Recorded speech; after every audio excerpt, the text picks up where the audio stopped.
or destroyed by the Continental Commons project. Nonetheless, the project proposes a construction monitoring and unanticipated discovery plan to address any unanticipated discovery. The assemblage of discontinuous buried stone alignments, collectively referred to in the Paleo West report also as Feature 1, has never been dated or conclusively associated with the Fishkill Supply Depot. There is no basis for any conclusion that Feature 1 is associated with the Fishkill Supply Depot as opposed to 19th century agricultural activities such as animal pens. There is no reason to believe that additional study would provide any useful additional information. The percentage of the 6.85 acre area of probable effect, you'll see the acronym 8, on the property that has been archaeologically investigated is approximately 23.6%. This is the area being investigated as part of the mechanical stripping plan is included. When you include that, that raises the percentage to 29%. Neither percentage accounts for other land disturbances such as earth-moving activities that have destroyed archaeological remains on the site. In New York, typical archaeological data recovery generally involves investigation of around 3 to 4% of the affected portions of the site. The investigations on Continental Commons property to date far exceed the sampling percentage typically called for in data recovery.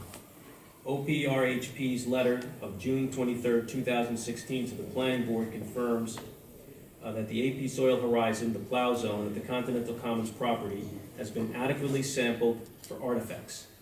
The studies have been spread over the entire construction zone. There is no reasonable likelihood that additional features or artifacts associated with the depot activities would be found, or that the construction of the project would destroy or alter any feature associated with the depot. Nonetheless, in order to account for the remote possibility that a potentially significant feature might be discovered during site work, the project has incorporated a mechanical stripping plan in the portion of the project site where past investigation has been marginally less intensive, and a construction monitoring and unanticipated discovery plan covering the entire area of probable effect. These plans will be implemented by professional archaeologists whose work is subject to supervision and review by the town of Fishkill and OPRHP. The archaeological integrity of the Continental Commons property has been effectively destroyed by 200 years of agricultural activity, including farming, forest, clearing, placement of buildings and road, modern construction of 20th century houses, dumping, looting, and unrecorded excavations by non-professionals, as noted in the reports by Huey in 1968 and Cartwright in 1974. The May 15, 2018 severe storm, which uprooted many trees. The latter storm provided an opportunity to examine the exposed root balls of about 28 trees.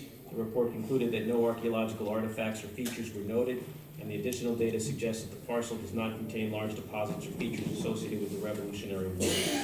In sum, the magnitude, severity, and likelihood of the project-related impacts to archaeological resources is insignificant or virtually non-existent, and the construction monitoring and unanticipated discovery plans will assure that any conceivable impact or unexpected data discovered during the construction will not be lost.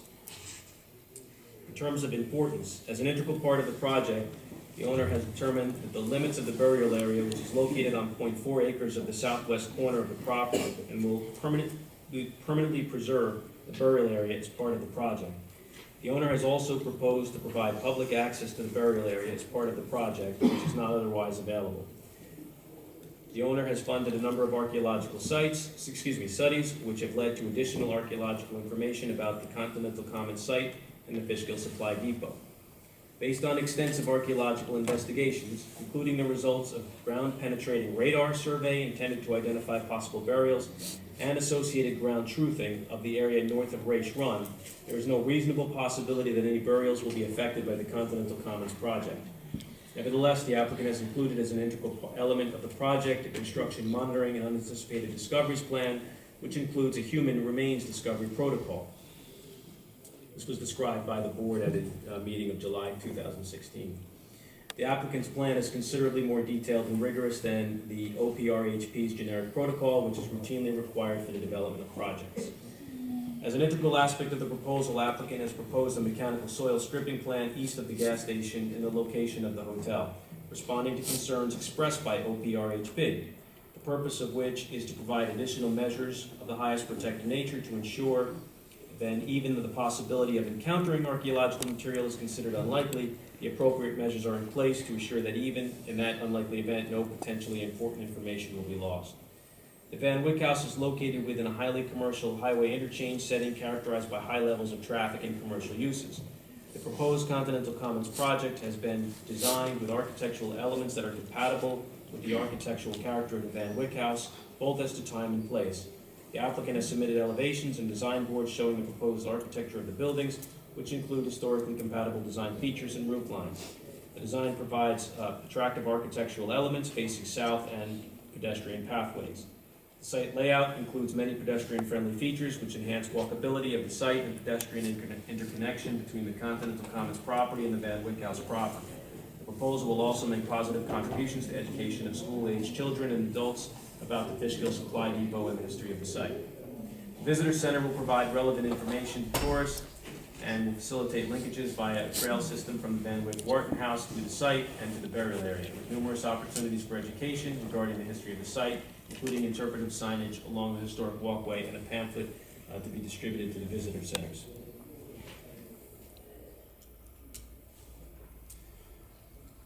The proposal includes a catalog of accessible artifact collections which will be developed by the applicant's archaeologists. This will facilitate future historical investigations relating to the entire Fishkill Supply Depot, which extended well beyond the limits of the defined National Registry boundary. The proposal also includes a replica barrack and reenactment area to be constructed in the southeast portion of the site. Programs for school-aged children will have access to the replica barracks, reenactment area, and burial grounds for educational purposes. The proposed plan includes elements that will encourage visitation of the Fishkill Supply Depot area and other historic sites in Dutchess County to enhance public education. Based on all of the above, there's no reasonable likelihood that the placement of the visitor center in its proposed setting, should it be approved during the site plan review, create a significant adverse impact on the setting of the Van Wyck House or its view of the project site. Nor is there any reasonable likelihood that the construction of the proposed Continental Commons project, should it ultimately receive site plan and special permit approvals, would have a significant adverse impact on the setting of the Van Wyck House property.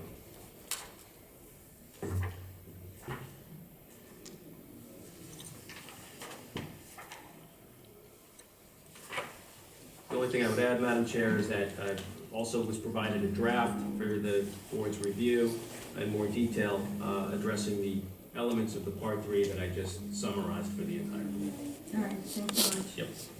Any questions or additions, discussion from my colleagues?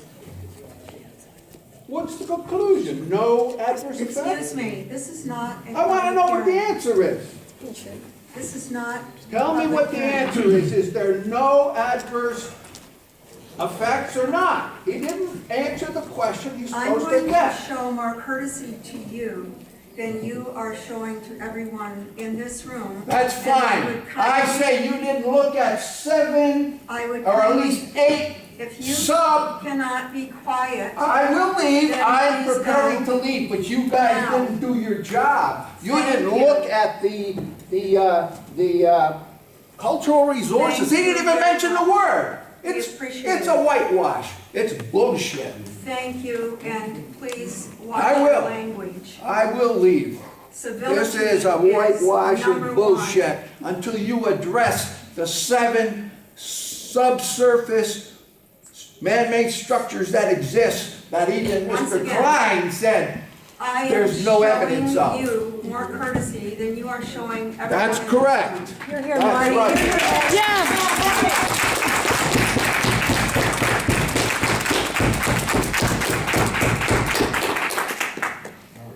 You need to know that if necessary, we will adjourn this meeting.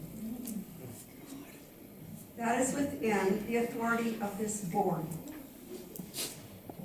And any more applause or other outbursts, in all probability, will result in that. And then everyone will be more frustrated, because more time will just go by. So I would invite you to keep yourselves contained, and we all thank you for it. And those people who are waiting, who are on the agenda later this evening, who are not involved in Continental Commons at all, in any way, they appreciate your courtesy.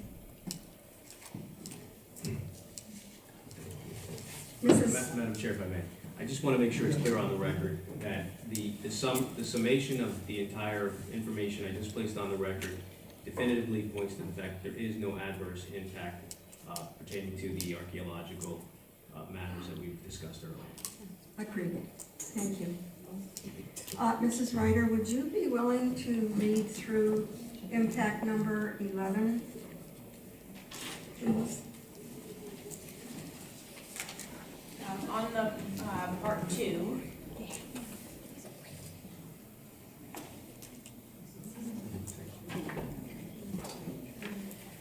impact on open space and recreation. The proposed action may result in a loss of recreational opportunities or a reduction of an open space resource as designated in any adopted municipal open space plan.